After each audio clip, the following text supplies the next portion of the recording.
Have you ever had to do something in life that wasn't really planned or wasn't really something that you wanted to do? Well, on February 14th of this year, my fiance proposed to me. We were getting engaged, and that day we seemed to have everything for our wedding planned. We were going to go to Las Vegas and get married at the Excalibur on June 30th of 2017. A couple weeks ago, my fiance had decided that he was going to join the United States Air Force.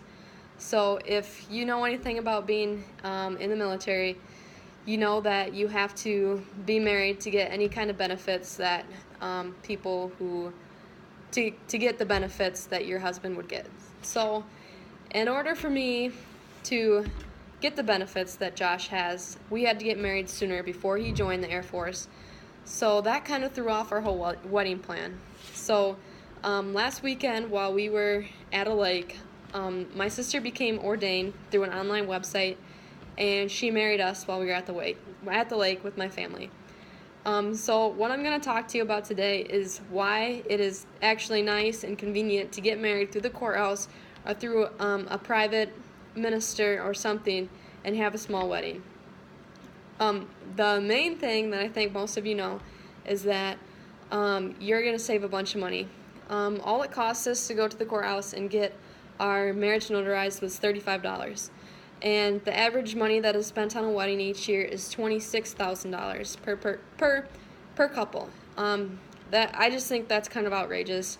If you've seen the show Friends, you know that Phoebe and her fiance were going to get married at the courthouse, and they were going to donate all their money that they would spend on the wedding to a children's hospital. And I think that even if 4 couples would do that a year, that's $100,000 that's going away to a children's hospital or something that is going to benefit it more than one day of a flashy wedding that, I mean, you could just think of all the people that you could help or all the people that you could save and all that just because your wedding's, I mean, you're dulled down and it's just less flashy and the money's going to something that's can actually help somebody a little bit more. The other thing that I think was kind of important was that it wasn't really about the whole big scene for us. It was more about the person that we were marrying. That was something that kind of hit me hard when we were going through this whole process. When we got engaged, it all became about what we were going to do for the big wedding, and the next thing you knew, a couple weeks later, we were going to try out different foods for our reception and trying to figure out what bands we were going to book for our reception and how many people we were going to invite, all that stuff. But I think that getting married through a courthouse or through a private minister, I think it's so much less stressful, first of all. I mean, when we decided that we were going to get married before he joined the Air Force, so that I would receive the benefits, the stress just kind of lifted off my shoulders, and it was more so of a, we're going to do this because we love each other and we want to get married rather than we're going to do this and we're going to have a big wedding that everybody's going to remember and we're going to remember and all of this stuff. But at the end of the day, I'm still Megan Dietzenbach, he's still Joshua Dietzenbach, and, we're still married.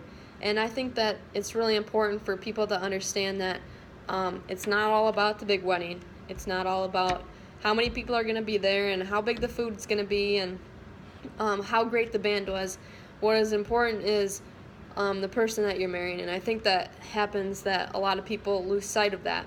And I think that, if, like I said before, even if a few people each year would take their money and that they would spend on a wedding and they would put that towards, a hospital or, like cancer patients or something, I feel like they would feel better about themselves rather than if they would have, spent the money all in one day on one event. And I think they would have a lot more reward out of what they would be spending the money on instead of the one day. So, I mean, most people are going to look at this and think that, it's not a big deal or they're still going to have their big weddings, which is fine, but I just think it's important for people to understand that there is other options out there, whether you want to do that or not, because we were in a bind and we had to do this way in order to get the benefits, in order for me to live with him when he gets on the military base. But yeah, I think it's just, there's other options with the wedding, and I think that it's a good idea to think of those options as you're going through the process.